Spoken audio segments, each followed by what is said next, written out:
In the last episode, we talked about trilobites and more broadly about Arthropoda, the parent clade that includes trilobites and a number of other similar things. Arthropoda represents one half of Arachnomorpha, the other half being chelicerates. So how are the two halves connected? Well, most things in the fossil record can be seen as transitional or intermediate between the more primitive generalized forms that came before them and the more specifically derived or specialized forms to come after.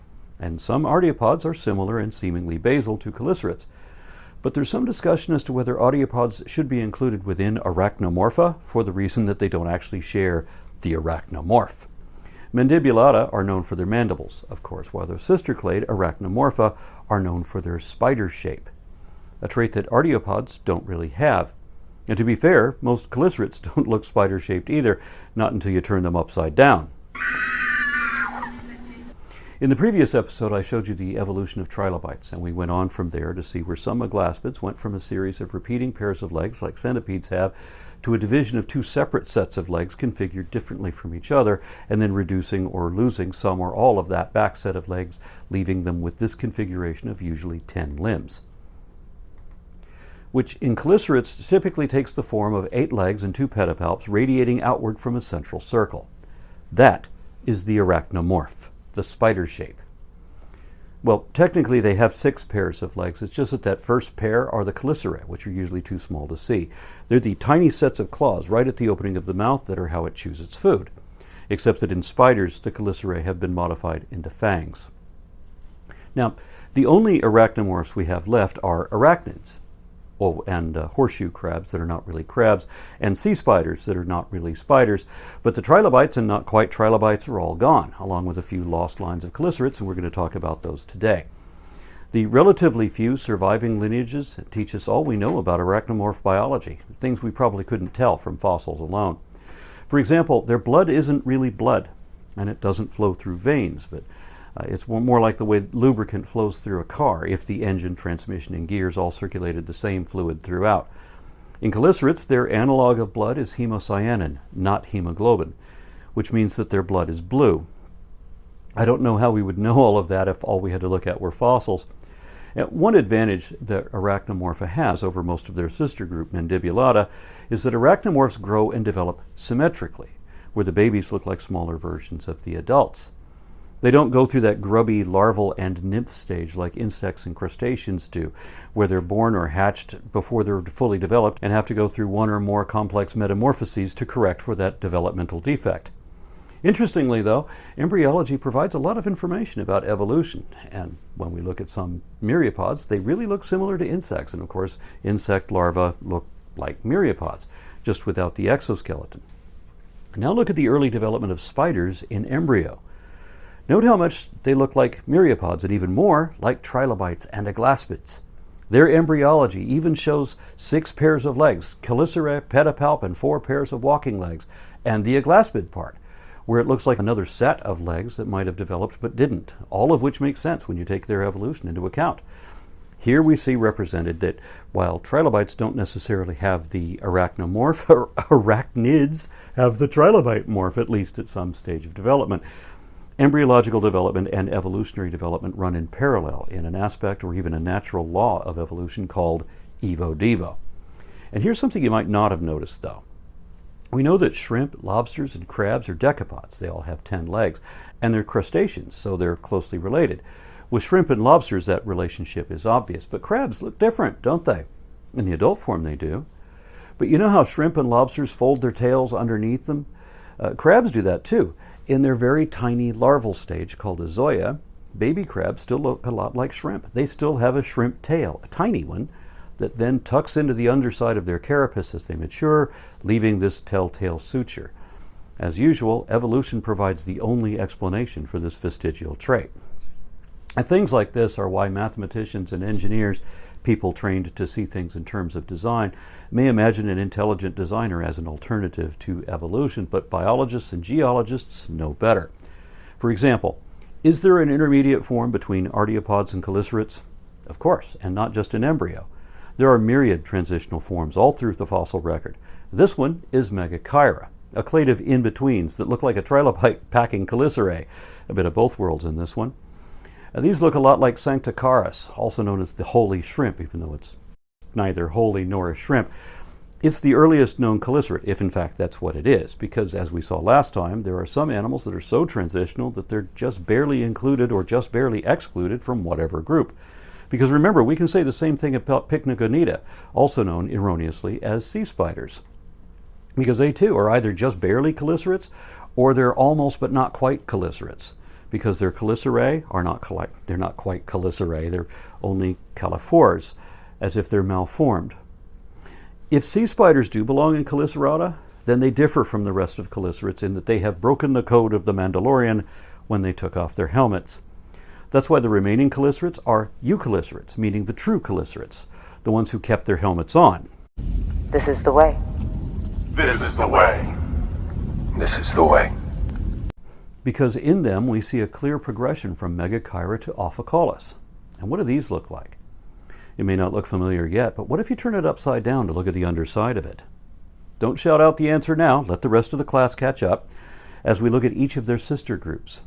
Weinbergina, Venustulus, Comanchia, Lagrandella. All these animals, each dating back to different periods of the Paleozoic era, are variations on a theme, and they are all clearly similar to what we know today as horseshoe crabs, which are the very next clade of Xiphosaura. Note that horseshoe crabs have chelicerae, then pedipalps, then 4 pairs of walking legs for a total of 6 pairs of legs. But the first 2 have been repurposed, just like with arachnids today. A common misconception among the laity is that there was one species of horseshoe crab and that one species has persisted for hundreds of millions of years, since even before there was life on land. However, remember that evolution is all about biodiversity, and that in most of these examples, we haven't been talking about individual species. Instead, most of these names are listed as their own genus. There are multiple species in a genus, multiple genera in a family, multiple families in an order, and Xiphosaura is a taxonomic order containing like 10 different families. So let's look at their phylogenetic tree from an evolutionary perspective over geologic time. First, we see Sanctocaris, the holy shrimp. It's listed here as the earliest known chelicerate genus, appearing in the Cambrian period of the Paleozoic era. And now let's look at how they diversified in the subsequent Ordovician period, and then into the Silurian period, and then the Devonian, and then the Carboniferous, and the Permian, which ended in the worst mass extinction in Earth's history, separating the Paleozoic and Mesozoic eras. That gets us into the Triassic period, where we see the first dinosaurs and the earliest appearance of Lemulidae. This is the family of what we call horseshoe crabs, one family with a dozen genera and at least 22 species known so far. The next period to follow the Triassic is the Jurassic, and after that is the Cretaceous. Then we get another mass extinction event ending the Mesozoic era and beginning the Cenozoic era that we're in now.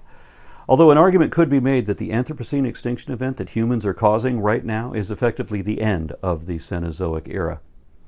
We haven't found a lot of Xiphosaur fossils in the Cenozoic. Now, they made it through the Permian-Triassic extinction okay, and just barely got through the Cretaceous-Paleogene with only 4 species left alive today. I think it's interesting to know that there were once so many varieties of these things way back when. And looking at the next half-dozen genera, we see that there was a time when this sort of thing was more common than actual crabs, because we're looking primarily at a period when everything, both the bugs and even most of the fish, wore a heavy suit of armor. And one argument that always comes up when debating evolution is the development of the eye, and that's especially relevant now that we're talking about Xiphosaurs. There are a number of different ways that eyes can develop, and they have evolved differently and independently a few times. They're not all complex cameras like we like to think of our own eyes. They can be extremely simple, where any sensory perception at all is hugely advantageous. Thus, eyes don't have to be a vast array of photoreceptors. Just one of those photoreceptive cells qualifies as an eye, and some unicellular microbes even have eyes that are merely organelles. There are various species of mollusks that are alive today, showing every stage of evolution from the simplest eye structures to the type of eyes that octopods have and that are superficially similar to the eyes that we have too, building on the same general concept of an eye but going about it differently. For example, octopus eyes have blood veins behind the retina where our eyes have it backwards, so their eyes are more efficient than our own. Now, if evolution didn't happen and there was someone designing and magically manufacturing each of these things instead, then you would have the option of putting bird wings or insect wings onto a mammal. And in all of our fictional stories, we do exactly that. And the same goes for eyes. A car designer can swap out parts from different vehicles into different models. He could switch out an air-cooled rear engine for a water-cooled front engine on later editions of the same model. But we never see that sort of thing happening with animals, whereas we see that all the time in created things. And the reason for this is because their development, evolutionary development, has to conform to the laws of evolution, has to work within those limits, whereas a designer can do whatever he wants, borrowing technology from other things whenever appropriate. And we often think that compound eyes are nowhere near as good as the camera-type eyes that we have, and that mollusks also evolved independently multiple times. So if there was a designer who could swap parts at will, then why don't any arthropods have the type of eyes that we do? And it turns out that some compound eyes can actually be more proficient in certain capacities than the camera eyes that we have. So why are there no vertebrates, none at all, that are equipped with compound eyes? The obvious answer, of course, is that nature cannot swap parts like a designer could, and occasionally would. Nature has to work with what is there, and the photoreceptors that developed on arthropods was the compound type. Thus, natural selection can build upon or improve that, but it cannot fundamentally redesign it. That's why bees and trilobites have the same type of eyes. They have the arthropod eyes, while we have the vertebrate eyes. Compound eyes are not the only eyes that arthropods have. That's all trilobites had. And more derived arthropods typically still have that as their main eyes. But most varieties usually also have another type of eye too, called ocelli. And usually these are just simple photoreceptors that we find on the extremities of starfish and jellyfish. You already know that these weren't really fish, but you didn't know that they both had a bunch of eyes, did you? Their many tiny eyes are able to distinguish light from dark, but that's about it. They're usually unable to focus. However, the ocelli of some arthropods have been improved by necessity, by their need of better vision to be able to hunt. So they'll often have an array of different types of eyes reporting back diverse data to enhance the same collective visual image, often with a wider field of vision and sometimes even a broader range of colors than we can see. And for that reason, due to natural selection, all these things will usually be on or about the face, where the mouth is. But as we've seen with starfish and jellyfish, that's not always the case. And it's not like that on all arthropods either. Within chelicerates, for example, you might be surprised to learn that horseshoe crabs have a bunch of eyes that you can't see or that you've never noticed. And they have the two obvious eyes on either side of their helmet, and behind each of those is a lateral eye that controls the photochromic lenses of the main eyes. Then they have three more eyes in the front of their helmet, two median and one parietal, and a couple more in the undercarriage to see what they're eating or what they're stuck on. And they've even got an array of eyes on the tail or the telson for whatever reason. I guess to see whether it's just as dark behind them as it is in front. I mean, there is an enormous body of literature dealing with the evolution of these eyes, but I don't think they figured out quite everything yet. So another important distinction between arthropods like trilobites that we talked about last time and chelicerates that we're talking about today is that chelicerates not only have too many legs, they also have too many eyes, and at least a few pinchy things as well. Now let's turn away from xiphosaurs and look at their sister group, Planeturga. We're looking for transitional intermediates between horseshoe crabs and scorpions. Put those together in your mind and try to imagine what that must look like. But you can't get there in just a couple of steps, though. You need a sequence of multiple intermediates, starting with these, Chasmatospidida. Chasmatospidids, look like if horseshoe crabs filled out and beefed up, because up to now we haven't seen anything with a robust abdominal area. They don't quite look like scorpions yet, though. That's the next group, Eurypterida. And like with horseshoe crabs, there isn't just one species. Eurypterida is a taxonomic order comprising a dozen superfamilies, 20 families, 60 genera, and between 250 and 300 separate species. And like most things, Eurypterids started out small, just like you'd expect of scorpions and spiders. But you know, some of these got pretty big. Like if you found a spider or a scorpion this big, you'd be scared of it, right? But what if you found one that was this big? Because some of these things push the outer limits, being bigger than any bug we've ever seen alive. And some of them were the size of crocodiles. These were the largest arthropods ever in the history of the planet. And sadly, there hasn't been much detailed cladistic analyses published, little more than the basics that we see in this illustration. Again, these images do not represent individual species. Rather, each silhouette represents a taxonomic family, each including different genera, subdivided into multiple species. So let's look at a few of the species representing these families, starting with Eurypterid, the first fossil ever found for this group and the one for which the entire group is named. These massive swimming paddles are its sixth set of legs. Then the fifth set is different from the others and presumably would be for standing in one place on the seafloor. The fourth and third sets of legs are apparently for seizing prey, as are the second set of legs, which are pedipalps, just like a modern spider has. They're a smaller set of legs that spiders use more as feelers than as legs. And the first set of legs are too small to see unless you look really close underneath. They're the chelicerae, the tiny set of what were once legs and are now pinching claws that have been repurposed as mouthparts. Scorpions have chelicerae, of course, but they don't have pedipalps. Well, they do. They're just not a smaller set of legs than the rest. The pinching claws of a scorpion are modified pedipalps. Now compare that to Mixopterus and Megalograptus. As we should expect, the short claws that you can see in front of the face are modified pedipalps, but the massive grasping claws behind them are modified from the first set of what on a scorpion would have been 8 walking legs. Now, just for contrast, let's look at the pterygoids represented here by Jacalopterus. These are hugely different. Because again, the sixth pair of legs are paddles, but then they have 4 walking legs where you'd think they'd have only 3 plus a set of pedipalps, and you'd think that these nasty looking claws are the pedipalps, but they're not. Those are massively oversized and extended chelicerae. So these things apparently ate like this. Eurypterids are commonly called sea scorpions, though as you can see, they're not really scorpions. They're not even arachnids. It's just that they're so closely related that some of them look a lot like scorpions, and some of them looked a lot like spiders, too. Like, for example, Stylonuris. If you're afraid of spiders and of scorpions, then you really don't want to encounter this thing, because it's a bit of both, though of course it's really neither one. And it's bigger than you want to mess with, too. Here it is with a couple of its contemporaries, including an actual scorpion. This wasn't a sea scorpion, because sea scorpions are not scorpions. Brontoscorpio was a scorpion that lived in the sea. So, not a sea scorpion, but an actual scorpion in the sea. The difference is subtle but important. And later versions of scorpions, however, did move onto the land, and some of them got really big back then. How big did spiders get back then? Well, if you saw the BBC documentary series Walking with Monsters, then you probably saw their presentation of the giant spider Mesothele, a spider as big as a house cat. That was based on this fossil. When it was first discovered, it looked like this, and it was named Megarachni, which of course means giant spider. So when the BBC made that documentary, they did all this expensive animation for the story of this giant spider.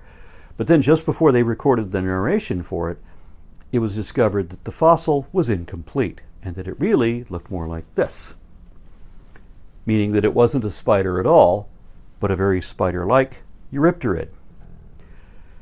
Now, they really should have scrapped the whole part of that project, but the company that made this are not scientists, they're TV people. They were not prepared to suffer such a large financial loss, so they opted for a quick fix wherein they just changed the name from Megarachni to Mesothele, which really is an ancient lineage of spiders, but they were never this big. So that part of the stuff was not just a scientific error, it was completely false. Now they could argue that you can't prove that it was not a spider that big, but that's not how this works. The burden of proof is on the one making the positive claim, and what is asserted without evidence may be dismissed without evidence. So if you assert that something is true when there's no evidence for it, that's called a lie.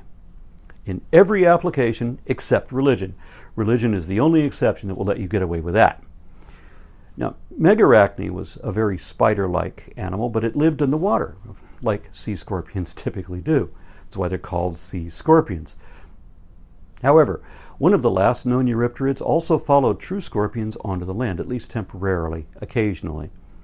Although it had a hard time with that because it was one of the biggest and certainly among the heaviest of all arthropods ever. So dragging itself across the mud could not have been an easy task, and their trackways show that they must have moved very slowly. So while they could go on land, they were out of their element.